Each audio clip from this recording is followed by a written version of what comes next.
여러분 안녕하십니까, 진성호입니다. 어제 하루 동안 김영호 공천관리위원회 그리고 황교안 대표 굉장히 바쁘게 움직였습니다. 김영호 공천관리위원회의 이상한 공천을 두고 말들이 많았습니다. 그런데 그동안 침묵하던 황교안 대표가 드디어 어제 최고위원회에서 입을 연 겁니다. 일부 문제 있는 공천을 바로 잡아야겠다. 그래서 최고위원회의는 6군데를 콕 집어서 다시 해서 가져오라고 했습니다. 그런데 김영호 공천관리위원장 어제 출근을 하지 않았다가 뒤늦게 등장했습니다. 그리고 7시간이 지난 후 6개 중에서 2곳만 경선으로 슬그머니 바꿨습니다. 그 바람에 인천의 민경욱 의원이 살아났습니다. 자, 이미 죽었던 민경욱 의원 경선으로 돌리면서 민현주, 새로운 보상에서 넘어온 민현주 전 의원과 경선을 하도록 되었습니다. 그리고 대구 달서갑, 그렇게 말이 많았던 대구 달서갑 공천도 이두화 변호사 단수 추천해서 이 홍석준 예비후보와의 경선으로 바뀌었습니다. 상당히 좀 속들이다 보이는 그런 입장이다, 뭐 이런 말도 있습니다. 어쨌든 2군데는 바꿨습니다. 그렇지만 나머지 4군데는 강행하겠다는 뜻을 보였습니다. 황교안 대표가 이런 결정에 대해서 어떻게 반응할지는 궁금합니다. 법적으로는 황교안 대표가 저항할 수가 없습니다. 공천관리위원회에 제의를 요청해도 이들이 3분의 2 이상의 힘으로 못 받겠다고 하면 할 수 없습니다. 그게 법입니다. 그러나 정치적으로는 그렇지 않습니다. 김영호 공천관리위원회의 문제점이 국민들 앞에 드러난 겁니다. 백일화에 공개된 겁니다. 조선일보는 어제 인터넷 기사를 통해서 김영호 공천관리위원장의 비서 등 10여 곳에 사천 논란이 있다고 보도하기로 했습니다. 조금 이따가 제가 그 곳을 소개해 드리겠습니다. 아무튼 이렇게 공천 때문에 미래통합당이 하루 종일 시끄러웠습니다. 양산에서는 홍준표 전 대표가 대구에 무소속 출마하겠다고 선언을 하기도 했습니다. 어제 하루 동안 미래통합당은 국민들 앞에서 공천을 두고 부끄러운 민낯을 보인 하루였습니다. 진성호의 융단 폭격 시작합니다. 김형호 공천관리위원장을 융단 폭격합니다. 방송에 앞서 아직 진성호 방송에 구독자가 아니신 분들은 붉은색 구독 버튼 눌러주십시오. 더 좋은 방송으로 보답하겠습니다. 자, 이런 사천 의혹에 대해서 황교안 대표가 입을 열었다는 것은 몇 가지 의미가 있습니다. 첫 번째는 황교안 대표한테 전달되었다는 대표실의 보고서, 그리고 또 하나는 이 김종인 전 더불어민주당 비상대책위원회 대표를 선거대책위원장으로 영입하기 위해서 김 전 위원장의 의견을 물은 것으로 보입니다.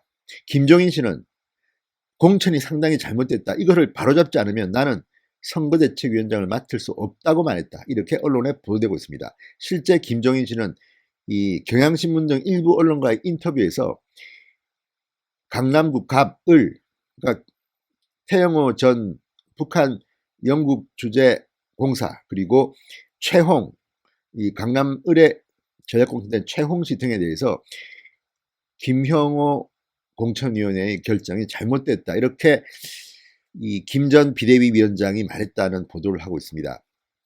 이런 것 때문에 황교안 대표가 더 늦기 전에 경고의 메시지를 던진 것으로 보입니다. 그렇지만 황교안 대표의 경고 메시지는 무력화됐습니다. 6곳 중에서 딱 2곳만 받아들여졌습니다. 그것도 다수 추천된 사람들이 다 살아났습니다. 경선으로 한 명씩 붙인 것밖에 없습니다. 자, 이러자 지금 미래통합당의 과거 자유한국당 출신들은 부글부글 끓고 있습니다. 어제 황교안 대표가 최고위원회에서 했던 발언도 상당히 셌습니다. 공관위 결정 일부를 재검토해야 한다. 일부 불공정 사례가 지적되고 내부 반반도 적지 않게 일고 있다. 총선에서 압승하기 위해서는 일부 조정이 필요하다, 이렇게 말했습니다. 자, 전날 김형호 위원장이 기자회견을 자청해서 공정하고 청정한 공천이었다고 자화자찬한 데 대한 사실상의 반박, 망신을 준 겁니다. 자, 어제 최고위원회가 다시 공천을 심사하라고 요구한 지역은 인천 연수월, 그러니까 민경욱 의원 지역구, 대구 달서갑 이두화 변호사 지역구 외에도 서울 강남을 최홍, 부산 북강서을 김원성, 부산진갑 서병수, 경남 거제 서일준 등 6개였습니다. 당을 지킨 사람보다 통합 과정에서 유입된 이들이 공천에서 더 우대받는다. 그 뜨거운 여름, 그 추운 겨울에 문재인 정권을 심판하기 위해서 상경 이 시위를 벌였던 전 당협위원장들의 애절한 목소리가 들립니다. 특히 뭐 서병수 부산시장, 전 부산시장 같은 경우는 이수원 전 당협위원장 거의 뭐 눈물을 흘립니다. 1년 동안 그렇게 고생해서 만들었더니 느닷없는 전략공천이 뭐냐. 여기에 신청한 정건 의사도 무소속 출마를 이야기하고 있습니다. 김태호 전 경남지사는 그렇게 희생을 했는데도 전략 공천에서 배제시켰는데 서병수 전 시장은 무슨 줄이 있는지 책임을 져야 할 사람 패장을 전략 공천한 것도 참 희한합니다. 아무튼 이래서 김영호 공천관리위원회가 공정하지 못하다는 비판을 받는지도 모릅니다.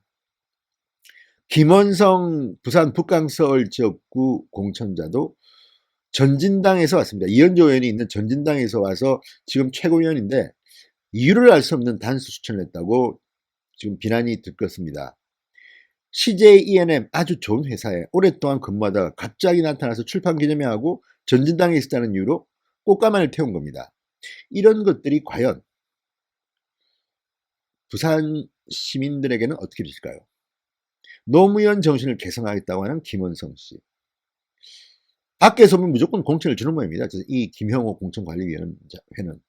아무튼 이상한 공천이라고 최고위원회가 심도 있는 논의 끝에 6개를 지적했는데 그중 2군데만 달랑. 인천 연수을, 대구 달서 간만 경선으로 돌렸습니다. 이게 과연 맞는 건지. 아무튼 민경욱 의원 축하드립니다. 민경욱 의원은 경선을 붙이면 사실상 추천받을 가능성이 대단히 높습니다. 민현주 전 의원이 아마도 경선을 포기할지도 모른다는 생각이 저는 듭니다. 자, 그런데 이 많은 사천 논란, 여기에 대해서 어제 조선일보 인터넷판이 보도한 이 기사, 이걸 보면 정말 충격적인 사실들이 있습니다. 저도 여러 차례 김영호 공천관리위원회의 문제점 의혹을 보도했는데 비슷합니다. 자, 지금 황교안 대표 일부 인사 공천에 대해서 지역 민심과 동떨어진 공천이어서 재심이 필요하다는 보고서가 올라갔다고 합니다. TV에서도 보도했습니다. 자, 이 통합당 안팎에서 논란이 일고 있는 대표적인 공천 사례로 조선일보는 몇 가지를 들고 있습니다. 10여 곳이라고 하는데 그중 대표적인 곳이 서울 강남을의 최홍, 대구 달서갑의 이두아, 인천 준강화 웅진의 배준영 후보가 꼽히고 있다고 조선일보는 보도합니다. 자, 통합 이 최홍 씨는 뭐 김영호 양아들이다 이런 수식어가 언론에서 붙고 있습니다. 아무튼 상당히 개인적으로 친한 모양입니다. 그렇지만 서울 강남을에 왜 전략공천 해야 되는지는 지금도 수수께끼에 베일에 쌓여 있습니다. 이분이 문재인 정권을 비판했는지 돈은 많이 벌었을 겁니다. 무슨 여러 금융 관련 업체의 대표를 지냈습니다. 그런데 지난번에는 중령도구에서 경선에서 떨어진 사람인데 왜 서울 강남을에 전략공천을 해야 했는지 국민들은 궁금합니다.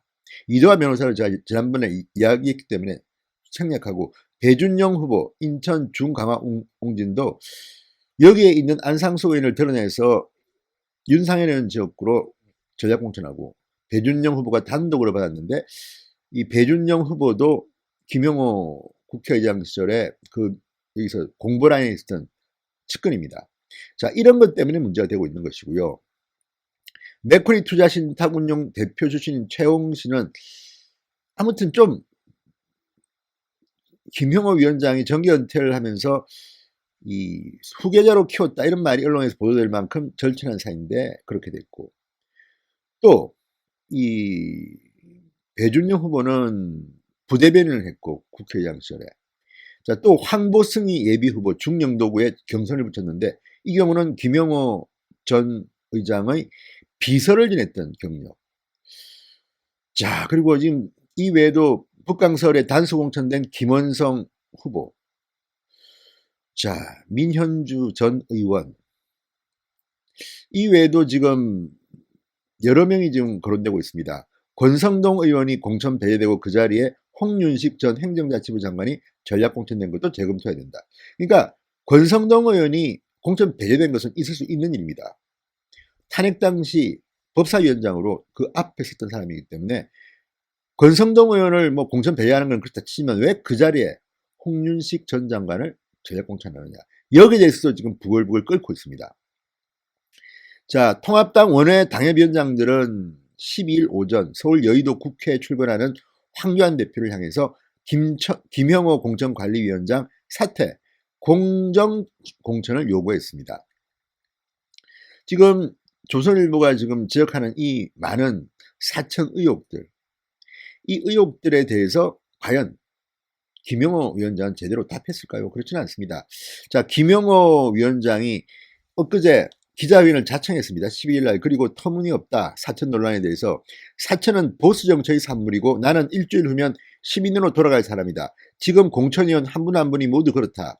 이석연 의원이나 이인실 위원 모두 합리적이지 않으면 결코 안 받아들이는 사람들이다. 사천은 택도 없는 소리다. 이렇게 말했습니다. 그렇다면 이인실 전 통계청장, 이석연 변호사 같은 경우에 합리적이지 않으면 결코 안 받아들인다고 했는데 지금 황교안 대표가 6곳이나 콕 찍어서 이야기했다는 것은 문제가 있다는 겁니다. 그러면 이석연 의원이나 이인실 의원 모두 이 사천 의혹의 공모자, 동참했다는 겁니다. 책임을 져야죠. 그러면 김형호 위원장만의 문제는 아닙니다. 10명이 있습니다. 최대석, 이화여대 교수 등 이 10명이 같이 논의를 했을 텐데 이렇게 놀라운 의혹들이 지금 드러나고 있는데 여기에 대해서는 뭐라고 설명할 겁니까? 기록을 둬야 됩니다. 물론 미래통합당이 저는 총선에 이겨야 되기 때문에 일단 완전히 이 공천이 끝나면 저는 미래통합당을 지지하겠습니다. 그렇지만 이 사천 의혹 논란에 대해서는 누군가가 확실하게 조사를 해야 됩니다. 과연 그동안 공천관리위원회 내에서 어떤 일이 일어났고 또 지금 제게 제보를 하는 사람들 이야기 들어보면 김형호 위원장의 말과 달리 위원들은 제각각 다른 밖의 인사들과 서로 대화를 하면서 이 공천을 한 거로 보입니다. 그리고 놀랄 만한 발언을 저한테 제보한 사람도 있습니다. 아무튼 이 부분에 대해서는 앞으로 상당히 문제가 심각할 것 같다는 생각이 듭니다. 조선일보가 제목으로 10여 곳이라고 했습니다. 김형호 위원장은 그냥 무조건 공정하다고만 할 게 아니라 지금 그런 데는 최홍이나 이런 경우에 왜 말을 못하죠? 지금 이것 말고도 뭐 서초에 이 공천받은 분, 서초 갑에, 그리고 뭐 강동 갑에 공천받은 분, 제가 이름은 말씀드리지 않겠습니다. 다 김형호 위원장이 영입 케이스라고 합니다. 황교안 대표가 영입한 사람들은 찬밥 신세입니다. 자, 이런 것들이 과연 공천위원장의 월권은 아닌지, 지금 당대표 행세하는 것은 아닌지, 이 모든 질문에 김형호 공천관리위원회는 답해야 합니다. 김형호 위원장만의 문제는 저는 아니라고 봅니다. 설령 김형호 위원장이 이렇게 자기 비서 출신, 부대변인 출신 이렇게 막 줄 때 옆에서 그 보고 있던 사람들은 다 뭡니까? 함께 공부한 겁니다. 이 부분은 이 의혹에 대해서는 분명한 감사 필요하다고 생각됩니다. 진성호의 융단 폭격이었습니다. 여러분 감사합니다.